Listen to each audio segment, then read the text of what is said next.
Nos vamos de inmediato porque queremos conocer lo que tiene que hacerse a partir del 28 de julio, los retos que tiene el gobierno del Bicentenario, y para ello estamos con la doctora Olenka Ochoa Berreteaga, consultora internacional y especialista en temas de seguridad, desarrollo humano, equidad y todo lo que signifique las condiciones mejores para los seres humanos. Olenka, como siempre, bienvenida a Ánfora 2021. Hola, hola Néstor. Muchas gracias como siempre por esta oportunidad. Para nosotros que trabajamos estos temas, digamos, globales, es muy importante tener esta tribuna y siempre reconozco eso en ti, que tú eres uno de los periodistas y los productores que siempre ha tenido una mirada inclusiva y una mirada muy seria respecto al rol de los medios, ¿no? Que es transmitir ideas, generar justamente conciencia ciudadana y con eso se refuerza mucho la democracia que hoy día la vemos está tan debilitada. Sí, complicada la situación, pero con el pensamiento optimista, Olenka, de lo que se tiene que hacer, de lo que se tiene que hacer a partir del 28 de julio. Así ¿Y es. cuál es la visión internacional y la visión local de la especialista en seguridad y desarrollo humano, que tendrían que ser las prioridades de gobierno? Claro, mira, justamente es muy importante para cualquier persona, cualquier, digamos, autoridad, gestor público, tener ambas miradas, ¿no? Lo local y lo global, ¿no? Siempre hay un mensaje que enseñaron desde muy jóvenes que era mirar lo global y aplicar lo local, aprender de lo local y replicarlo lo global, ¿no? Entonces son como dos esferas que se interconectan y siempre es importante eso porque si tú estás cerrado a lo que está ocurriendo, digamos, en nuestra aldea global, en nuestra comunidad internacional, no vas a tener la posibilidad de aprender las buenas prácticas ni ver por dónde está, digamos, el sentir también de las comunidades globales. Y por otro lado, nada se puede hacer a nivel global si no tienes el pie en tierra, ese conocimiento profundo de lo que está ocurriendo en las comunidades, ¿no? Y entonces, obviamente, para el gobierno que se viene, es muy importante tener esas dos miradas y tener también posibilidades de estar de alguna manera interlocutando, ¿no? Entre lo que está pasando en el Perú y lo que está pasando internacionalmente. Si tú me preguntas, por ejemplo, cuáles serían las prioridades, y estoy pensando simplemente en los 6 meses que se vienen, ¿no? Porque creo que el hecho de que estemos, digamos, en plena pandemia, que nos estemos recuperando de la pandemia, hace que los plazos también sean cortos. Y entonces yo creo que el próximo gobierno debería tener al menos 4 prioridades. Ya no avanzo en las demás porque estoy hablando de un corto plazo y creo que uno de los temas centrales es el tema de salud, obviamente por la coyuntura tan difícil que estamos viviendo. El otro gran tema es educación, porque no hay que olvidar que uno de los sectores más, digamos, más golpeados por la crisis del COVID ha sido el sector educación, y ahí estoy hablando de la comunidad educativa, ¿no? Que es este trinomio, ¿no? El niño, la niña, el maestro, el docente y los padres y madres de familia, ¿no? Y entonces ahí creo que también hay que ponerle mucho ojo porque se están viviendo momentos muy difíciles. Y los otros dos temas que a mí me encantaría que estén presentes en esta suerte de visión de corto plazo es el tema de seguridad y el tema de gestión de riesgos de desastres, ¿no?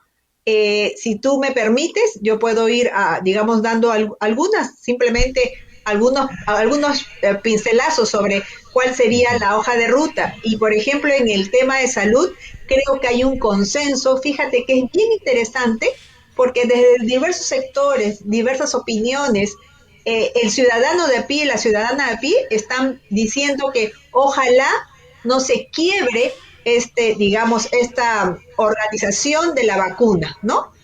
Que más allá de repente de algunos baches en el camino, nadie puede ser tan mezquino de negarle, digamos, a este gobierno esta capacidad que ha tenido para organizarse en poquito tiempo y hacer que la vacuna esté recorriendo ya el territorio del país, ¿no? Y entonces una de las preocupaciones que se escucha a las personas, digamos, de a pie, pero también a especialistas y autoridades, es que se espera de que no se rompa esa cadena virtuosa que se ha armado. Entonces yo creo que ahí uno de los temas centrales sería el compromiso del nuevo gobierno, que se mantengan, digamos, esta buena gestión en materia de salud, que se mantengan a los equipos. Yo iría más allá, que se mantenga incluso al ministro.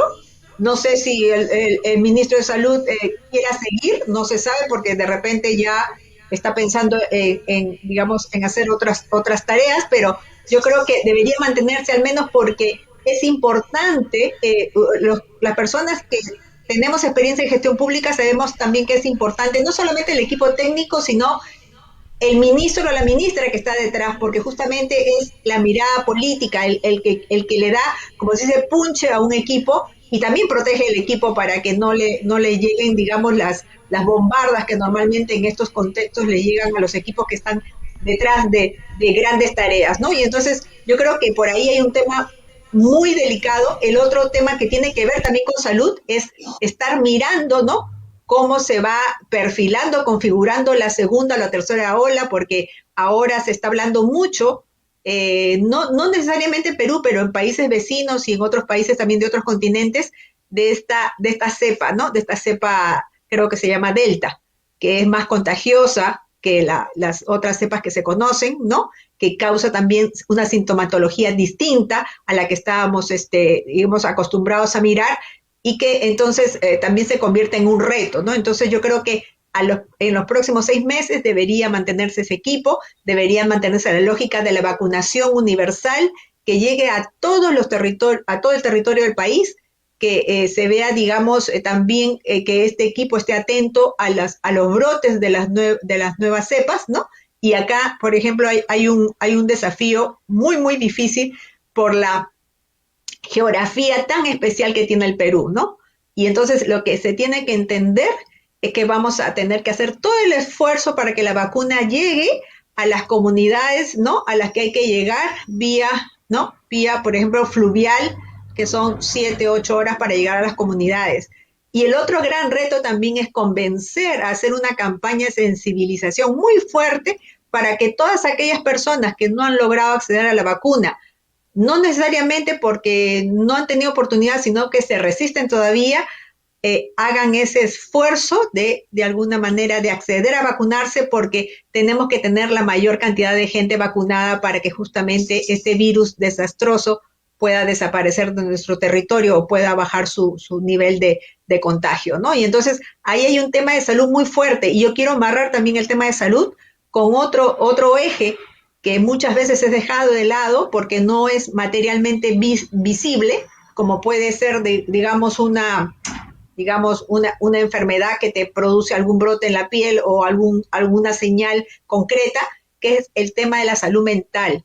Y ahí yo quiero insistir, particularmente no veo yo una política agresiva en materia de salud mental.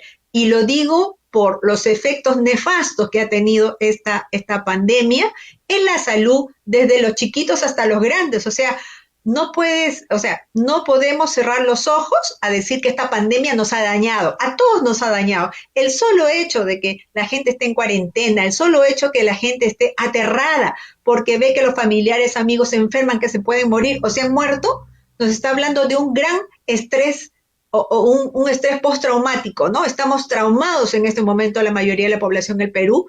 Estamos con un estrés social también, no solamente es individual, sino un estrés social, y eso, Néstor, es muy importante de tener en cuenta, porque fíjate, siempre se dice cuando hay una catástrofe, la población, la sociedad se queda en un estrés permanente, y entonces tiene que sanarse. Si no se sana ese estrés, se pierde productividad de la gente no va a poder trabajar, hacer sus cosas como antes, pero también el estrés social nos lleva a altos niveles de conflictividad. Y hay muchos estudios, hay muchos autores que trabajan este tema de estrés social, y entonces ahí yo quiero llamar la atención.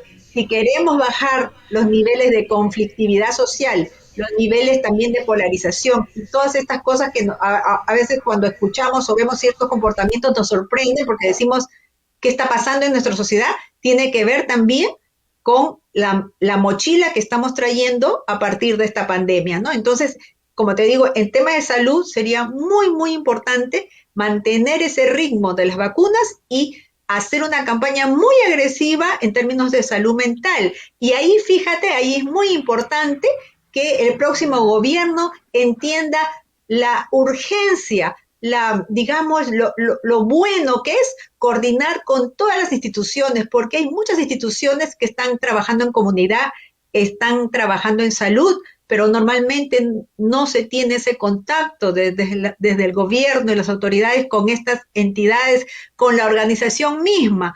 Hay muchísimas, yo te digo porque he conocido muy cerca, muchísimas mujeres de organizaciones de base que han sido capacitadas durante muchos años para ser promotoras de salud. Entonces siempre yo he reclamado por qué la autoridad no ve esa riqueza, ese engranaje que podría hacerse entre Estado, ¿no? Organizaciones para poder llevar todos estos aprendizajes.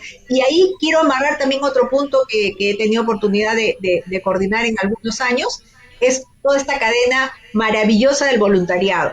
Yo creo que el nuevo gobierno debería asumir que hay mucha gente en el Perú, mucha gente joven, mucha gente adulta, adulta mayor, que quiere ser voluntario, ¿no? Y entonces también tú tendrías que lanzar, amarrado al tema de salud, una gran campaña de voluntariado nacional donde estén todas las generaciones involucradas, ¿no? Escolares, universitarios, los que llamamos voluntarios seniors, que son Sí, aquellas personas que ya tienen una profesión. Entonces, todo eso para poder llegar a toda la población. Eso es solamente en el tema de salud.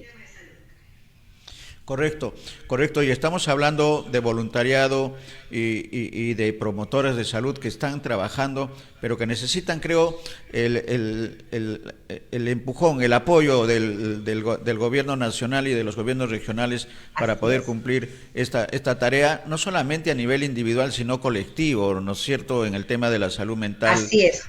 Olenka. Y en ese escenario colectivo, ¿cuál debe ser la labor del gobierno nacional en el escenario de la Amazonía? Nosotros en BIS siempre hemos hablado de la Amazonía como, digamos, la población menos atendida de nuestro país, Así junto a es. las del Ande. Pero en el caso de la Amazonía es mucho más difícil por la accesibilidad que Así es. se tiene a través de los ríos o los pequepeques pero cuál es la tendencia en el mundo con respecto a atender a estas poblaciones cuya accesibilidad resulta bastante difícil, Olenka. Sí, mira, lo importantísimo, y te agradezco mucho esa pregunta porque justamente se amarra mucho a los retos actuales de cómo llegar con la vacuna a las poblaciones indígenas, tiene que ver, o sea, son dos tareas muy concretas, que es la coordinación con las comunidades, con los APUs, para que de alguna manera cualquier iniciativa en salud llegue a la población, ¿no? Intermediada por los APUs, y por otro lado, este componente de interculturalidad, ¿no? Que es respetar, digamos, todas estas suertes de prácticas sociales, de cosmovisión, de cómo entiende la gente, digamos, con su propia visión, su propia historia personal y su historia comunal, cómo entiende la gente lo que llega desde fuera, ¿no? Y entonces, por ejemplo, si se trata de llevar salud, por ejemplo, en términos de atención, por ejemplo, para las mujeres madres, ¿no? Para la gente joven, para los niños, la vacuna, todo eso tiene que ser con un filtro de interculturalidad que también tiene que ver, ¿sabes con qué? Con el uso del idioma propio, ¿no? Y entonces ahí es complejo, pero hay mucha gente, hay muchas entidades que trabajan, digamos, con las comunidades, hay muchos APUs, hay muchas dirigencias amazónicas que están muy, muy, digamos, muy atentas a poder mejorar la calidad de vida de su población, y entonces creo que ese es el reto, ¿no? De hacer esa conexión con la organización, con la comunidad, porque nada puede ser implantado, o sea, nadie puede venir desde fuera y decir, quiero hacer esto porque no va a funcionar. Y lo otro es la interculturalidad que incluye cosmovisión e incluye también el manejo del idioma local. Porque obvio, en cualquier comunidad va a haber gente que habla el idioma nativo y el castellano, pero si tú te adentras un poquito más allá, vas a encontrar comunidades que son muy pocos los que están hablando, digamos, el castellano o entienden muy poco. Y entonces no solamente es el problema del idioma, sino también el problema de cómo tú te aproximas con un respeto a su cosmovisión, a explicarles claramente para qué son, ¿no? Para qué son estos medicamentos, para qué es la vacuna, cuáles son, qué cosa va a ocurrir con la vacuna. Es la única manera, digamos, de llegar, ¿no? Eso sería como una pequeña orientación. Correcto, correcto. Y en ese escenario, Olenka, tenemos que evaluar también y analizar el papel que va a cumplir el presidente Pedro Castillo. Porque a diferencia de otros mandatarios, y en la misma campaña hemos podido apreciar, Olenka, que no ha habido la identificación o el conocimiento de lo que necesita la población y un poco que los requerimientos de la población los ha canalizado muy bien Pedro Castillo, de esta población más abandonada, excluida de los beneficios del progreso y esa deuda del Estado pues la puede canalizar Pedro Castillo porque viene de ese ambiente, de esa situación de necesidades. ¿Qué papel debe cumplir en esa línea quienes van a ser ministros en el caso de educación, de salud, el caso de la producción, el caso de los que tienen que Sí, ver con los ministerios de la producción? Esa es un sí. primer reto, creo, pero con algunas ventajas, ¿no?, en este escenario. Y el segundo reto que me gustaría, el comentario, Olenka, estaría referido al papel de los medios de comunicación en general para lograr no solamente en el tema de educación y de salud, sino el desarrollo humano que está pidiendo a la población. Sí, sí, Néstor, creo que es muy pertinente. Mira, yo te había planteado de que según mi modesta opinión, son cuatro los desafíos en temas digamos, de gestión urgente para estos 6 meses, ¿no? Que traté un poquito, abarqué un poquito más salud, pero el otro tema es educación, el otro tema es seguridad y gestión de riesgo de desastres, ¿no? Eh, entonces, con esos cuatro desafíos, quiero entrar a tu pregunta muy directa, que es, ¿qué debe hacerse? Yo creo que Pedro del Castillo tiene esa gran oportunidad de ser el presidente que pueda de verdad guiar con éxito la descentralización de la que tanto se ha hablado y se ha aprobado diversas estrategias durante estos 20 años, ¿no? De transición democrática. Entonces, yo sí creo que él podría ser ese gran, digamos, ese gran gestor, ese gran líder que diga, vamos a descentralizar y de verdad. Y fíjate, hay una de las cosas que han estado, digamos, un poco usando algunos presidentes, pero que a veces que se deja de lado y es la presencia del presidente haciendo, ¿te acuerdas? Estos gabinetes descentralizados, ¿no? Que en algún momento se hicieron hace muchos años, tú te debes acordar, ¿no? Claro, Y yo claro. creo que esa debería ser la lógica.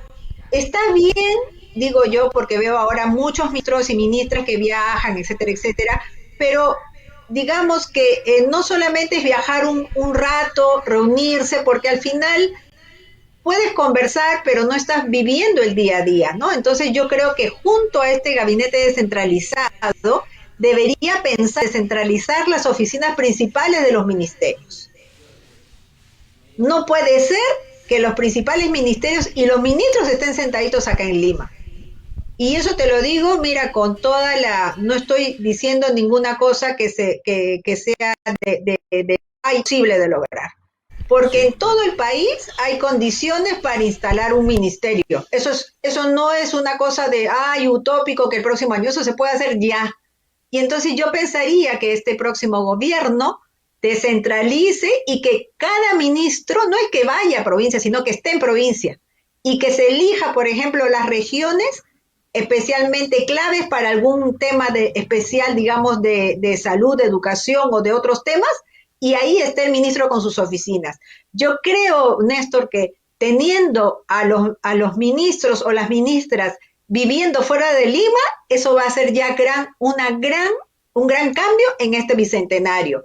Porque una cosa es que estés en Lima y te enteres de las cosas que ocurren, porque te llaman o porque vas un ratito, otra cosa es vivirla en el día a día en la provincia.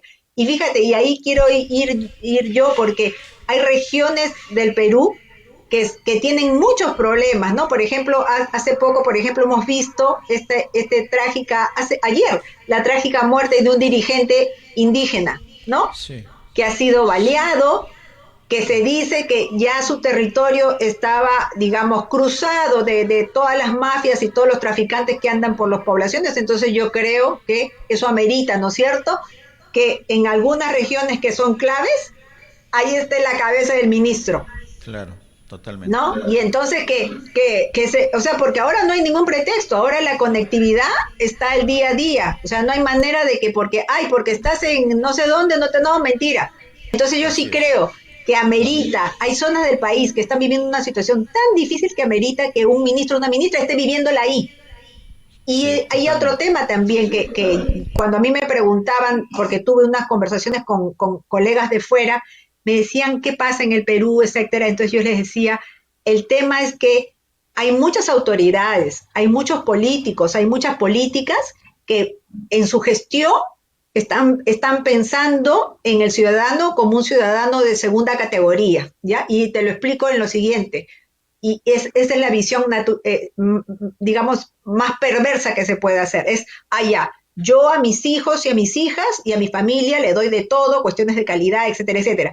Pero para el pueblo, no importa, pues cualquier cosa, ¿no? Y entonces yo creo también que el día, y mira Hay que Néstor, cambiar. el día de que los políticos, los ministros y las ministras se atiendan en los hospitales públicos, que manden a sus hijos a los colegios públicos, ese día va a comenzar a mejorar la salud pública, la educación pública, porque ahí se van a dar cuenta cómo están los colegios públicos, cómo están los hospitales. Pero si tenemos, ¿no es cierto?, una suerte de élite privilegiada, ¿no?, que entra y sale de la gestión pública, entra y sale, luego se va a la empresa, se va. Entonces, nunca la ven, nunca la sienten. Y entonces, cuando yo le conversaba esto a mis amigos de fuera, porque fíjate, afuera es muy normal que todo el mundo se atienda en salud Correcto. pública, ¿no? Porque son de muy buena calidad, y que sus Sí. hijos vayan a un colegio público porque eso es prestigio. En cambio acá decimos, no, la escuela pública, Dios mío, ¿cómo van a ir mis hijos? Pero el día que esta élite tenga que usar el hospital público y el colegio público, va a cambiar el Perú. Entonces, en esa lógica, porque también la política, tú lo sabes, Néstor, es también gestos. No solamente es la Así es, ley, es lo que totalmente. hablo, el gesto, lo que ve la gente. Yo sí pensaría que, y ojalá que este nuevo gobierno lo haga, que es descentralizar los ministerios y los ministros estén viviendo y estén trabajando y coordinando de las diferentes regiones del país. Y ahí por eso lo quiero amarrar, Néstor, con estos temas que yo te decía. La prioridad para los próximos meses, además de salud, que es un tema muy crucial, es el de Sí, correcto. educación. Y ahí en educación, fíjate, hay una cosa que no pueden seguir pasando, ¿no? El hecho de que los padres ya están saturados digamos, el problema de tener que hacer ahora de profesores en sus casas, ¿no es cierto? Entonces son papás y mamás que trabajan, hacen teletrabajo o tienen que salir a trabajar, pero en la casa tienen los hijos y entonces tienen que atenderlos, ver las tareas. Están sobrepasados. Los chicos están aburridos, los chicos ya no dan más porque están encerrados y no están socializando. Entonces ahí hay un tema muy delicado de educación y eso Salud se mental. amarra también, así es, pero también a la pérdida. Vamos a tener 2 años que los chicos no han podido ir a los colegios y son 2 años, digamos, de retroceso en términos de conocimientos, también de socialización, de todas esas habilidades que los chicos pueden aprender en el colegio. Pero por otro lado, en paralelo y en educación, está el tema tan delicado de qué hacer con esa gran brecha educativa que están enfrentando los chicos y las chicas que no están viviendo en ciudades grandes o están viviendo en comunidades donde la educación no es del nivel que pueden recibir acá en Lima o en una ciudad. Y entonces de eso también hay, Néstor. No podemos Así decir es. grandes discursos sobre educación cuando uno no dice, yo tengo que, en este momento mi gobierno va a ser el que va a superar esas brechas. Y entonces tendríamos que pensar, por eso te digo ahí, que el chico que sale de una escuelita pública de la comunidad más lejana tiene que tener el mismo nivel de aprendizaje y excelencia que aquel chico que sale de un colegio privado o aquel chico que sale de estos colegios que te acuerdas que se instalaron, creo, durante el régimen de Ollanta, que eran estos colegios para niños, digamos, exacto, los colegios emblemáticos, ¿no? Entonces, a mí me gustaría que todos los colegios del Perú sean emblemáticos. Y ahí un gran tema, pero por eso te decía, la importancia que el ministro o la ministra próxima esté viviendo en la región para que se dé cuenta. A mí me gustaría que viva, como se dice, muy cerca de las comunidades nativas, para que vea cómo están enfrentando esos chicos y chicas con escuelas pauperizadas, sin implementos. Hay mucho por hacer, ¿no? Exacto, y es un tema. Hay mucho por hacer. Hay mucho por hacer y está quedando con el agradecimiento, Olenka, por estos conocimientos, esta transmisión y las recomendaciones. Siempre queda en agenda, ¿no? Algunos temas, y creo que va a quedar en agenda una especialidad tuya, que es el desarrollo de las ciudades. O sea, está amarrado el desarrollo de las ciudades, porque Lima es una especie de isla privilegiada frente al resto de las ciudades del interior del país, y eso creo que también es otro de los retos para este desarrollo integral que necesitamos, no solamente en educación, en salud, sino también en salud mental especialmente, sino también en estos temas del desarrollo de las ciudades en lo que significa servicios. Muchas gracias, Olenka, por esta oportunidad, esta nueva oportunidad que da el compromiso de acuerdo a los tiempos, de tener una nueva reunión, una nueva conversación sobre esto que nos apasiona, que es el desarrollo de los peruanos, el desarrollo integral de los peruanos, que es el gran reto de este nuevo gobierno que inicia el 28 de julio. Gracias, Olenka, como siempre. Gracias a ti, Néstor, gracias a ti, y te tomo la palabra, estaré pendiente de tu invitación, porque tenemos que también mirar mucho, con mucha prudencia y como un reto muy fuerte, es el tema de seguridad, que lo demanda la población, y el otro tema de la gestión de riesgo de desastres, teniendo en cuenta que nuestro país no es un país muy expuesto a grandes sismos y otros fenómenos naturales. Exacto. Ya está la agenda hecha de la próxima reunión. Va a depender de los tiempos nomás de Olenka Ochoa Berreteaga. Gracias, Olenka.